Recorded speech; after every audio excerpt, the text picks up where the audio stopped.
Okay, folks, so my name is Ciaran Lanigan and I'm a consultant with Inspire for the last 5 or 6 years. My background is in mental health, so I work as a clinical nurse specialist in Dublin 11 in mental health and have been doing it for longer than I care to remember, to be quite honest. But over the last few years, I have been getting into the kind of teaching consultancy side of work. I do some work in the Royal College of Surgeons and in UCD. And for the last, I suppose, with this particular topic, I put this presentation together in around April or May of this year, and I think I've delivered it on a number of occasions. And the reason I've done it is because I suppose we're all struggling at the moment with the pandemic. Now, today, I suppose today brings hope in terms of the vaccine program starting in the UK, and the government are talking about they're rolling it out today. So hopefully we'll have some sort of normality coming back to us in the near future. But what I'm going to what I'm going to talk to you about today is I'm going to talk about worry and the relationship between when we worry and when we become unwell. Really, how worry can affect us, how how it can cause us to become stressed, how it can cause us to become anxious, and then how it can cause depression. So I'm going to talk a little bit about worry, and then I'm also going to, I suppose, give you a few tips on how to deal with worry and how to get on top of things with regards to worry. I see it all the time in my other job, working as a clinical nurse specialist, in terms of lifestyle and people's worries and how they can impact greatly, and how they can, they can be quite they can paralyze people in terms of when they're not on top of things. And because there's so much uncertainty at the moment in the world, we're really struggling with where we are at the moment because of uncertainty. And when we think about worry, people talk about, oh, I worry about this and I worry about that. We don't actually worry about things that have happened in the past. Yes, we can kind of we can be mournful about them, or we can fret about things that happened in the past, but we don't actually worry about them. Worries are based on things that will happen in the future. So we worry about our career, our finances, our chance of buying a house, our kids. If we've got kids, then we worry about our kids, their futures, our kids' futures, jobs, the world, you know, um, climate change, head cases in charge of the USA and in the UK, or how is this going to affect us? So we worry about the future and the impact it's going to have on us. But the thing about worries are that minor worries can quickly aggregate and intensify. So we can, if we have one or two things that are bothering us, we can probably cope with them and manage them and be able to understand that these are just, we can address these issues. But the problem is, if we have small little things that bother us and worry us, they can quickly aggregate. So the more of them, when one or two things we can manage, if it's three or four things, then we find that we wake up in the morning and there's five things on our mind that we're worrying about, and we become stressed about it, we become anxious, and it can greatly affect how we're doing. And during this time, which is the focus of today's Zoom call, I'm talking about worries during the pandemic. So the things that cause us worries are the impact of misinformation. So there's so many there's so much misinformation out there over the past 9 months. As you're probably all aware, in Ireland, on Twitter and Facebook, we have become a nation of virologists, epidemiologists, anthropologists. We've all become experts, and all of a sudden, everybody is giving you advice as to when the vaccine is coming, or how long COVID is going to be here for, and what's going to happen. So there's an awful lot of misinformation out there. There's a lot of we're getting an overload of information as well. So there's a lot of there's there can be too much. Every newspaper you pick up, front page, it was Brexit for 2 years now. It's been COVID for the last 9, 10 months. So these are things that cause us to worry as well. Then there's microaggressions then, and what microaggressions are those little niggles that people have. So you'll see people, if they're a little bit irritable, then all of a sudden they become they can multiply, and you'll see you might see people a little bit less patient in shopping centers and in supermarkets, and these would be microaggressions. um Loss of usual self-care activity. So of course, people's lives have been turned upside down. The gyms, some people live for the gym, and it's a great stress buster. Other people, like myself, love to go out to eat once a week if I can, and that was all put away. spending time with with friends, then that had to stop as well. And while it's probably easier for someone like myself who's married with kids, I look at my kids and I think they can't spend as much time with their friends as they would have done. All things that can bother them and worry them. Having special events cancelled, so weddings, we had a confirmation in our house and it was cancelled 2 or 3 times, and eventually, it kind of went ahead. But again, particularly stressful. Not so much for myself, I might add, but my other half found it found it very stressful. So, and then people worry about talking to kids about COVID-19. How do we have that conversation, and how much information do we give them?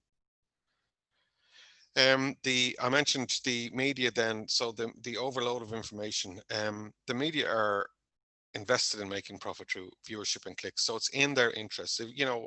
Years ago, I realized that listening to news talk was bad for my health because George Hook was never talking about anything good. The RTE news, it's invariably, it will lead with doom and gloom. And if you're listening, there's a correspondent on RTE called George Lee, and George, if we have a problem, George makes it even worse because of his gloomy attitude. So the media it's in their interest, so they want people to watch. So if they've got something that's kind of, if people are afraid or if they're overwhelmed by something, then they'll watch it increases their viewership so they can charge more for ads. Similarly, online media, the more people that click on online media, the more money they can make through advertising as well. So it's quite often sensationalized, and you will hear some people really going over the top about particular news items in relation to the current situation we're in. Some information is simply false. Like you'll hear a lot of the conspiracy theorists around COVID will argue that some of the information is false, but they are also giving out false information, and this can be very frustrating for us. Now, how does stress work then? So stress and worries, if we don't manage our stress and worries, they lead to strain. So when we become overwhelmed by stressors or worries, it can cause us to be strained. And if we don't manage strain, it leads to anxiety. And if we don't manage our anxiety, then inevitably it will lead to depression. And anxiety is a feeling that we have. It is normal to be anxious. We will all have anxiety at times, and anxiety are what kind of makes us react either through fight or flight, so running away from the issue or taking it on. But anxiety that remains long after the source of the anxiety provoking event happens is the worrisome anxiety. So it's the thing that leads to depression. It's where you wake up in the morning and you've got this knot in your stomach and it never leaves you. So all day you don't get any relief from it. And when we don't manage that type of anxiety, it can, and more than likely will, lead to depression because it paralyzes us. It stops us from doing all the things that we need to do. Okay, so the good news, I suppose, about stress is that not all stress is bad for you. We need stress in our lives. So we need to be stressed in order to improve our performance. It motivates us. It's good stress, or stress is the thing that motivates us. It makes us feel, it pushes us on, be it either through exercise or either through exercise or through just, you know, going back to college, maybe doing a course, or going back and doing some studying. So again, uh, it's the good stuff. It's the stuff that people running marathons. Like, I mean, I hear friends who run marathons and they say it's amazing, and it's not. Like, running 26 miles is not amazing. It's actually grounds for admission to a psychiatric hospital, in my opinion. But the feeling after the running the 26 miles is what's really good. So the buzz you get at the end of it, from the sense of achievement, and plus from all the endorphins and the adrenaline that exercise produces, it improves our mood. It makes us feel better. However, the other stress, the bad stuff, is when we become distressed, and that happens when we feel a loss of control. So when we don't feel in control of things, we feel distressed. And stress there's a huge risk of related illnesses to stress. So when we're stressed, there's a huge increase in related illnesses. 80% of presentations to emergency departments with chest pain are stress related, as opposed to actual cardiovascular incidents. And it's not saying that it's any less of a risk, because if stress is causing you to have chest pain, then I think the likelihood of you remaining in that situation in long-term stress will increase the risk of you having a cardiovascular disease. when people are stressed, they become very irritable. So they just cannot. They're very unhappy. They're unhappy. They're irritable, and again, they've lost control.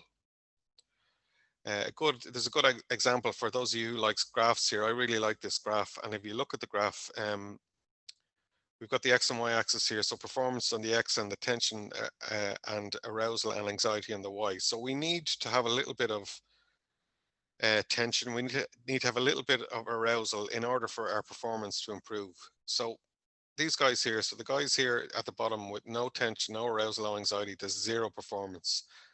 You know, these are the lads who are sitting on a beach with their surfboard, smoking whatever they can grow, and they've got absolutely zero arousal, zero anxiety or tension. And other than catching the odd wave, they're not actually performing, or they're not achieving anything. We need to be taken out of our comfort zone, and as we do get taken out of our comfort zone, our performance improves. And if you know, ever see footballers before, a good example is footballers like warming up. So by warming up, you're getting yourself aroused, you're getting yourself tense, you're getting yourself more anxious before you perform. So you're getting yourself aroused and awoke. And this is the situation you need to be somewhere around the middle here in order for you to be at your best performance. So you want to be aiming for something here. The problem is a lot of people, they go too far. They become too tense, too aroused and too anxious, and the performance starts dropping. I was doing some work for a company recently looking at work-life balance, and there was one member of staff particularly who they wanted me to kind of have a chat with. And he's a chap that's working 60, 70 hours a week, and would have been really, really good at his job, but he's gone up over the bell curve into the anxious phase, and his performance has completely dropped off because he is so tense and anxious and worked up that he's not performing at all. And the issues around physical symptoms are, issues around stress is that they're very real physical symptoms. Like when we feel stressed, a lot of people will say they need to go to the toilet or they've got stomach pain. Most headaches are actually stress related. They're either stress related or they're dehydration. So when people get recurrent headaches, it's either they haven't had enough to drink or they're stressed. Your sleep, invariably, when I get a service user in who comes to comes to be assessed in our service, the first thing I ask is what's the sleep like, and sleep is usually very poor, or they're using substances to help them sleep. Other symptoms of stress is lack of concentration and the short-term memory goes. So you're so stressed you can't focus on things, and all of a sudden I'm forgetting where I've left things. And these are all legitimate physical symptoms of being stressed. I'll check back now to see there's nobody in the waiting room. No, we're good, we're all in.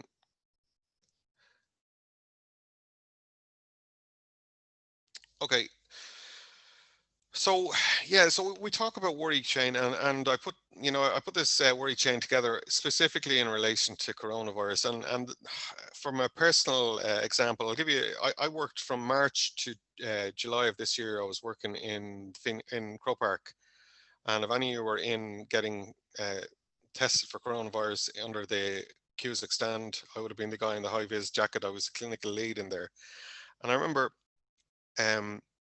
Remember one Saturday we had it got really, really busy kind of middle of April to the end of May, and we were just flat out. And I remember coming home on Friday exhausted, jumped into the shower, fell asleep, woke up the next morning with a headache. So straight away I had the headache and I thought, I think I might have coronavirus.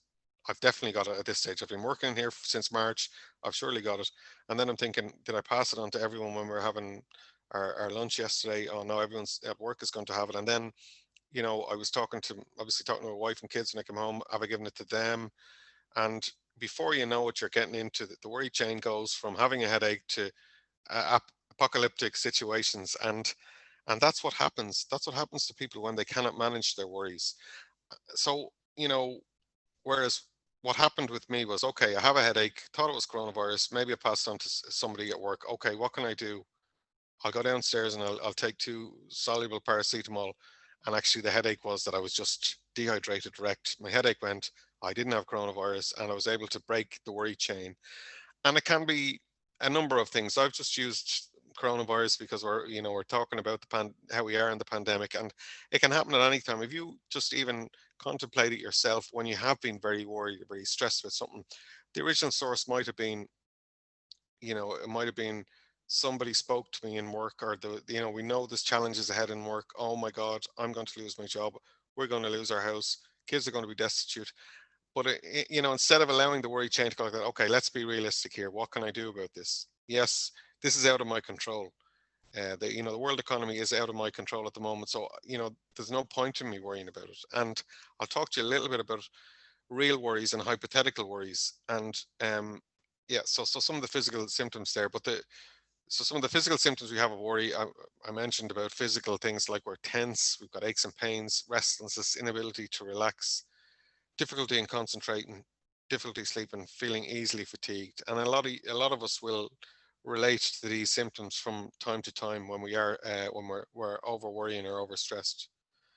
Um, the things that yeah, so I spoke about normal worry and excessive worry.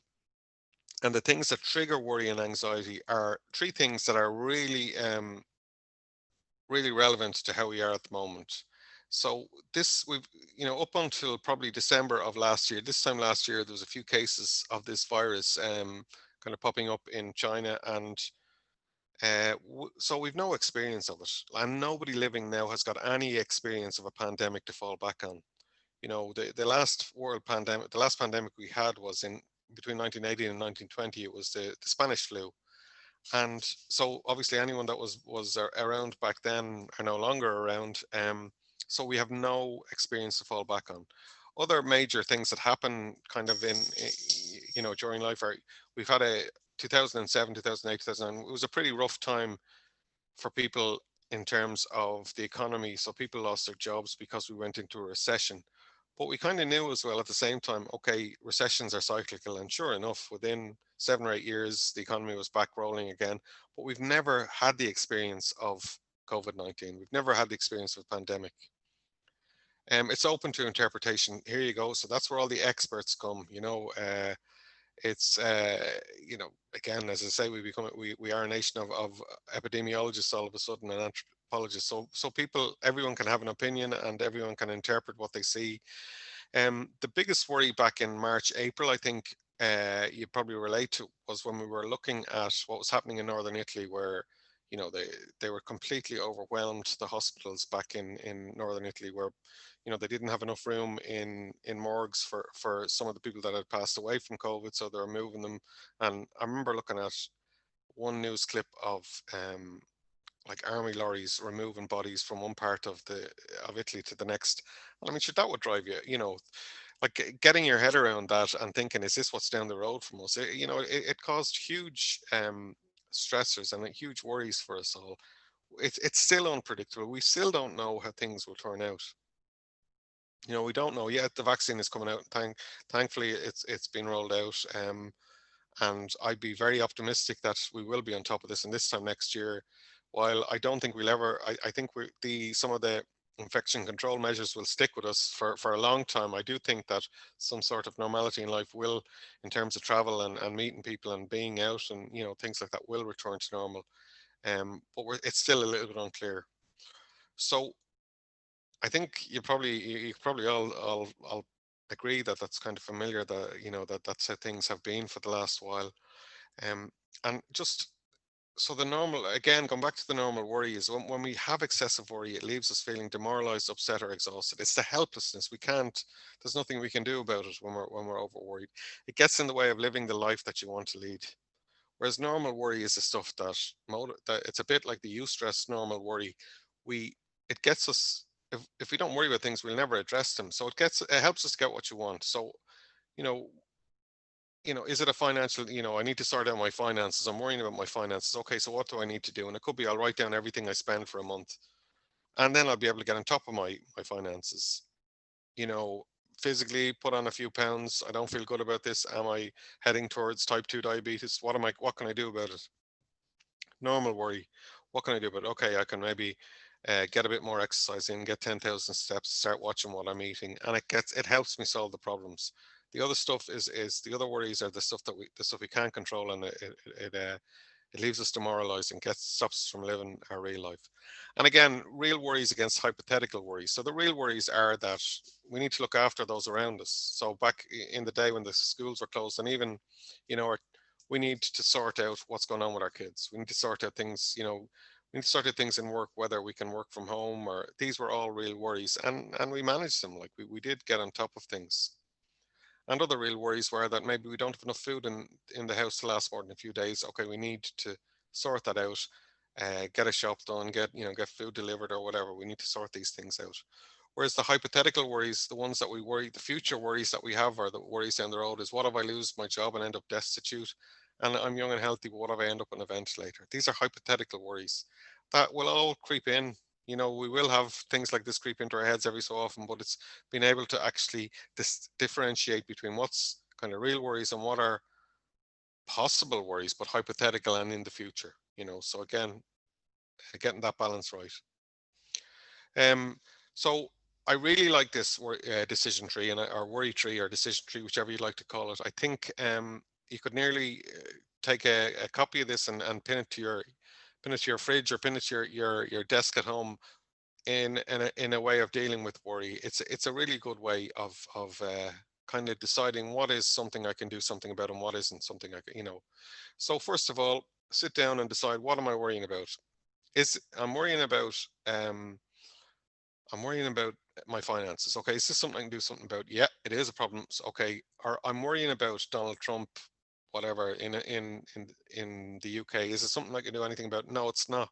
So why am I worrying about Donald Trump or Brexit or Boris Johnson when it's I can't actually do anything about it? So we're going to put that away. We're going to leave that worry to one side because there's nothing I can do about it. Is there something I can do about it right now? Okay, so going back to finances, well, actually, okay, there is. I can make a list of everything that I spend, or is there something I can do about it right now? Yeah, so I put on 10 kgs over over the COVID, or the COVID stone. Is there something I can do about it right now? Well, yes and no. So there is something I can do about it right now. So say when the gyms are open, I can join a gym in 2 weeks. So we can postpone that for a couple of weeks. We can say, okay, this is what I'll worry about that in 2 weeks, so that I can join a gym in 2 weeks. Or can I change the things that I'm eating, the stuff that I'm buying in the shop? I can do that now. So the real, I suppose, the value of this decision tree is that we know what is a real problem, what isn't a real problem. And it's good for, with kids as well, and family members. What are you worried about? Oh, I'm worried about, you know something way in the future. Okay, well, that's going to happen in the future. There's no need to worry about it now. We can come to that problem, when your exams start next year, or we can put something in place now. But we can't do anything about it until it's upon us. So it's differentiating about what are real worries and what are hypothetical worries. And so what are the things we can do about worry then? And the things we can do about worry are, we can try and maintain a balance in our life. So we are social animals. The vast majority of us are social animals. So how do we stay in touch with people? Things have got very creative. Zoom is a really good way, particularly with work, for people who are now working from home. Having regular Zoom conferences with colleagues it's a really good way of staying in touch. For a social side of thing, there was House Party. I think that's it was a thing back in April, May, June time. I'm not sure it's as popular as it was. Again, practice identifying real from hypothetical problems. What are the things that I can solve, and what are the things I can't solve? And you will find you'll have much more time to look after the real worries, and try and put a plan in place for your real worries, when we decide which are real and which ones aren't real. The next tip I can give you, which I think is really helpful as well, is to postpone worry. Like, you can't just shut off from everything that's been happening, from numbers, from COVID, from deaths, etc., etc. So what I would do is, I would allow myself 30 minutes a day to let myself worry. So my time to worry a day, or the time I allow myself to worry, would be, say, 5:30 to 6 o'clock, when the TV3 or the Virgin News comes on. So that's my 30 minutes to update on all things Brexit and all things COVID. You get the numbers then at whatever, 10 to 6, and then that's it. And then I'll switch off. And that's my only news time during the day. So I do allow myself to have that worry, but I keep it to that 30 minutes a day. And if I find myself drifting off into worrying outside of that time, I kind of ask myself then, what are you worrying about, Kieran? Is this something, is this something I can do, or is it something I can do something about, or is it not? And then we go back to the real worries and the hypothetical worries. Um, so again, another little diagram there. Is it a real worry? Can I do something about it right now? I can. I'll do it now then. If it's not, then I put it off until there's such time where I can do something about it. And the next thing, the next two tips that are really helpful in dealing with worry and anxiety are actually speaking to yourself with compassion. So if you a little, it's a CBT technique, so a cognitive behavior therapy, a basic cognitive behavior therapy technique is to speak to yourself with compassion. And you're probably thinking, what is your man on about? And what I'm talking about is we are all very hard on ourselves. So we are all our biggest critic. So we and mea culpa, I'm as guilty as everybody else. um but if you but if you can think about a time where you had a colleague or a friend who was struggling, who was, mental health problems, or were just having a bad time, and think about how you dealt with them, what you said to them, and think, would you ever actually talk to yourself like that? Would you ever be as compassionate towards yourself? And you probably wouldn't. But sometimes we need to be more compassionate to ourselves. You know, where again, I think it's an Irish or a Celtic thing. You tell an Irish fella 10 times he's a great person, or he's doing a great job, and one person says you're a pain in the ass, or you're crap at what you do. It's the criticism that we hone in on and we focus on, and you're like, oh God, I am crap, or God, I can't run a flipping Zoom, a Zoom webinar, and we do that. We don't focus on the other 10 things.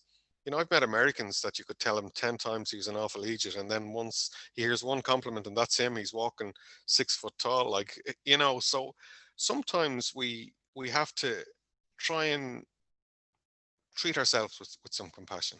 So actually go a bit easier on yourself in a positive way. So just think about a time where where a friend or a colleague was in a bad situation. How did you deal with it? Well, actually, I pulled out all the stops. I made sure I was there for them.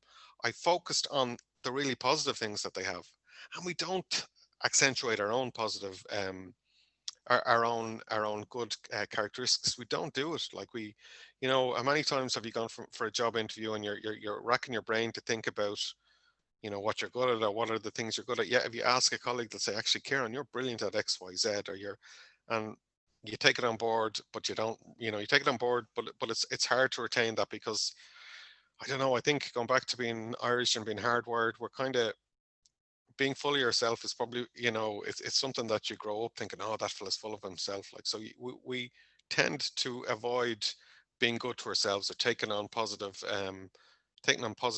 praise. So one way of helping you deal with worry and stress is to actually be a little bit more compassionate to yourself.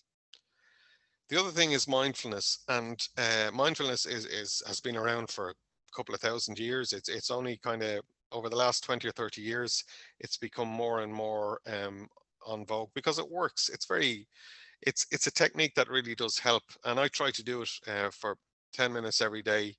I try to do a mindfulness body scanning, and I'll know the days that I don't do it.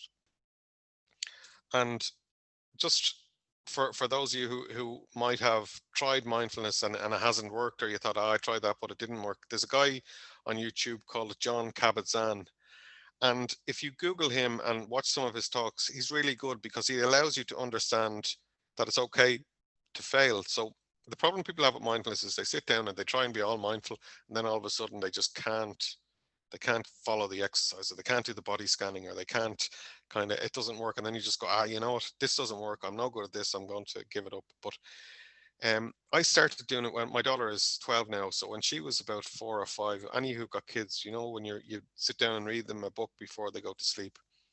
And there's a period of time between when you finish reading and they fall asleep, that if they wake up, or you go to move and they wake up, you got to read the whole book again. I'm sure those of you who know.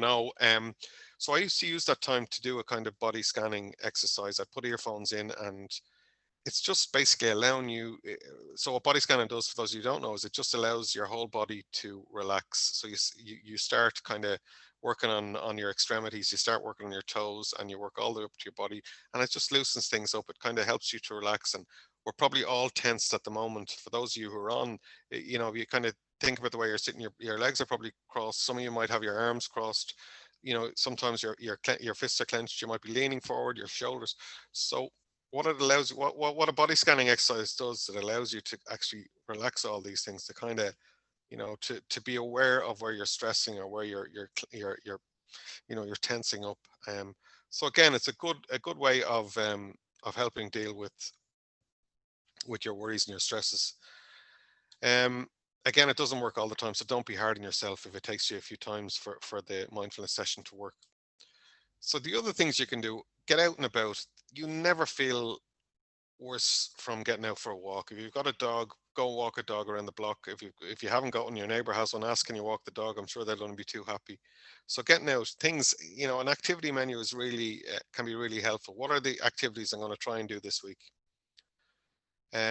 Draw a picture. If that, whatever you enjoy doing, draw a picture. Finish a project. So what was that thing? I was working on a little side business there, and I was too busy. I never got time to do it.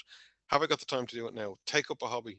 You know, is there a sport, or you know, a language that you'd like to do? Again, keep yourself busy. Keep your mind activated. Using an activity menu.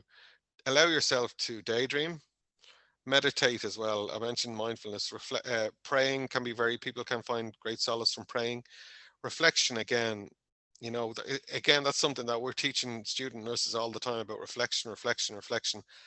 Talk to me about an incident. How did you feel about it, and what did you learn from it? So when we reflect on situations, it helps us to learn, and it also helps us to kind of prepare going forward. So plan your day, get up early, sort out your to-do list, particularly if you're working from home. Again, you probably all have your routine now, but initially when people were working from home, routine was very difficult. So there, you know, you kind of, obviously if you had been in the office for 8 o'clock and your commute was an hour, you'd be up at 6:30, get in your shower, leave the house at 7. Whereas it's different now for people at home working. Being active, really important. Run, cycle, do a home exercise video, whatever works for you, but try to be active. Try and get your heart rate up, get your blood flowing, and it can be really helpful. And again, if music is your thing, you know, playlists, podcasts, some brilliant podcasts out there at the moment. And I like to make playlists every so often. So again, you know, sit down for 10, 15 minutes and get all the songs. It could be from, you know, when I did my nurse training around the late 80s, early 90s, you know, putting all those songs from those times back together again. And then when I listen to it brings back some great times. Look after yourself. Self-care, really important. Try something new. You know, cook. Well, everybody's been baking banana bread, as you know. I think everybody can sort of relate to that. Television, is there something you want to watch on TV? Like, is there a series? Is there something that you'd like to catch up on? Read a book. TikTok. I mean, many people were doing TikToks again. That was back with the house parties back in May, June. Everybody was doing the TikTok, learning TikTok dances. But also set a goal. So sit down, and what are the things you need to? What are the things you really want to do? Where are the places you really want to go? You know, Berlin is on my list, and definitely, you know, when we can start flying again safely, that's a place I'd like to go to. You know, what are the things? Do I need to fix something in the house? Do I need to decorate a room? Compliments. Sending somebody a compliment can be a really, you know, really enjoyable exercise. You know, excuse me. You know, writing a thank you card, just acknowledging colleagues. You know, sending someone a thank you card, send them a compliment. Just say, look, I thought you did really well today, or you know, thanks so much for your support over the last couple of years. They mightn't realize the help, the support that they've had to you, but by you sending them a thank you card, it can really lift somebody's day. Write a book. There's a book in us all. You know, what is it? What subject are you really interested in, or what life event have you really enjoyed? Write a book. You don't ever have to have it published, but you can have it just to leave after you, or to share with your kids as you get older. So yeah, writing things down can be really a really good way of you know, passing time. set a routine, stay active, practice gratitude, and again, notice your allow yourself to worry. So we do have to have that worry. We do worry, and give yourself 30 minutes a day for news, etc., etc. So okay, I mentioned mindfulness, and so the next thing would be about your news sources as well, particularly around the pandemic, because God, I remember getting messages, oh, yeah, or a WhatsApp message. Yeah, my friend's uncle's brother, sister, well, her son is in the army, and the army are going to be out in the streets, and we're all going to be on lockdown for 6 weeks. I think, back in the day. So there's all sorts of news sources going around. There's all sorts of WhatsApps. People will send messages around, and invariably they won't be true, or they'll be sensationalized. So if you do need to get your info about coronavirus, or what's happening in terms of vaccines, the WHO is the best place to get all your information about vaccines, etc., etc. The next tip I'm going to give you is I'm going to talk about hoovers and radiators. And for those of you who don't know what a hoover is and a radiator, well, a hoover is that person that sucks the life out of you. So a hoover is that person in whose company you will feel drained. That you will be with them for half an hour, you'll be talking to them, they will talk about themselves for about 29 and a half minutes. And as your conversation is ended, they might say, oh, by the way, Ciaran, how are you? And before you open your mouth, they're gone. So there are hoovers, and there are also radiators in life. And radiators are those people who actually radiate positivity out onto you. So the people who in their company for 20 minutes, half an hour, you're buzzing afterwards. Like I've got a couple of friends like that who, if I'm struggling a little bit, or if I've got a job interview, or I've got something serious come up, I'll give them a ring, and I'll meet up with them, and I'll say, look, I need to meet for a coffee, or even a Zoom call, and they radiate positivity. And the people I'm talking about. And with hoovers, unfortunately, there are two types of hoovers. So there are the compulsory hoovers, and there are the optional hoovers. So the compulsory hoovers are those hoovers that are the ones that family members tend to be them. You know what we're talking about. So the family members are those family members in whose company you spend time, and they literally suck the life out of you. But they're your family members, you love them, you're not going to give them the flick. So for me, when I see a particular family member's phone number coming up on my phone, it depends on how I am. So if my resources or my resilience is lowered, then I won't take the call. I'll send a text back to say, I'll contact you tomorrow. Hope all okay. Um, and then the optional hoovers are the ones that you can get rid of. Like we've probably all had friends over the years that were it was a very one way street with the friendship, in that you were the radiator and they were the hoover, and they sucked the life out of you constantly. And they're people that you need to consider moving forward.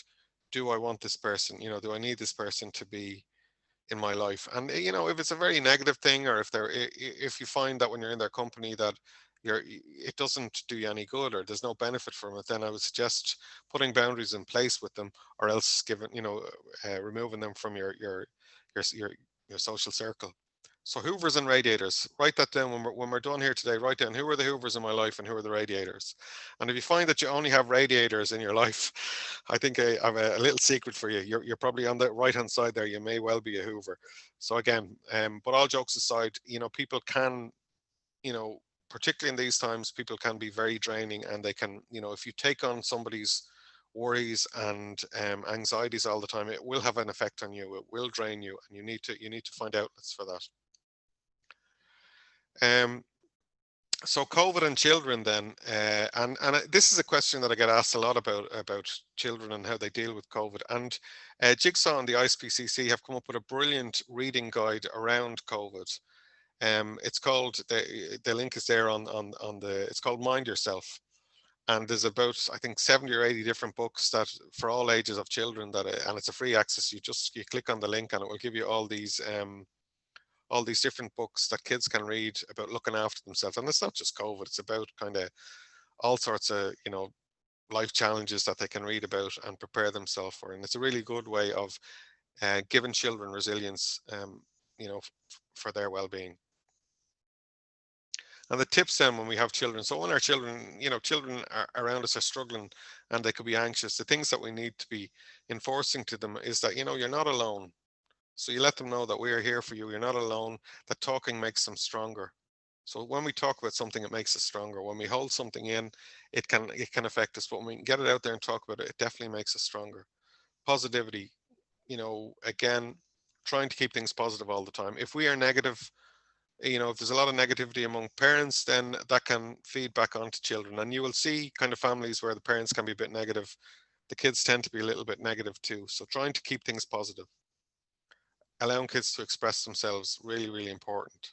That they're not afraid to express themselves and to find out the things that they enjoy doing and to encourage them to do the things that they enjoy.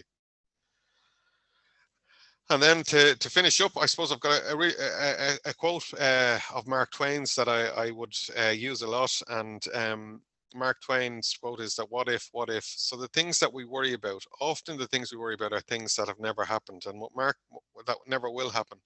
What Mark Twain says is that I'm an old man and I've known a great many troubles, but most of them actually never happened. And that is so true. If you ever think back about the what ifs you have in your life and the things that you worry about at different stages in your life, that actually never happened. Okay, so folks, that's all I've got for you today. We have this recorded, so we'll make it available for you if there's anything that you missed. I would like to emphasize the worry tree, though. If you can kind of get your head around that when you are struggling with your worries, that you deciding what is a real worry and what isn't, or what is a worry that I can do something about and what is a hypothetical worry. They're really helpful ways of dealing with our worries. Does anybody have any questions? Ciaran, that's been really, really informative. It's Ruth here. So really appreciate that now. There's loads of food for thought there. Yeah, and certainly, plenty of resources, I suppose, available there online. And I'm sure there's plenty also on the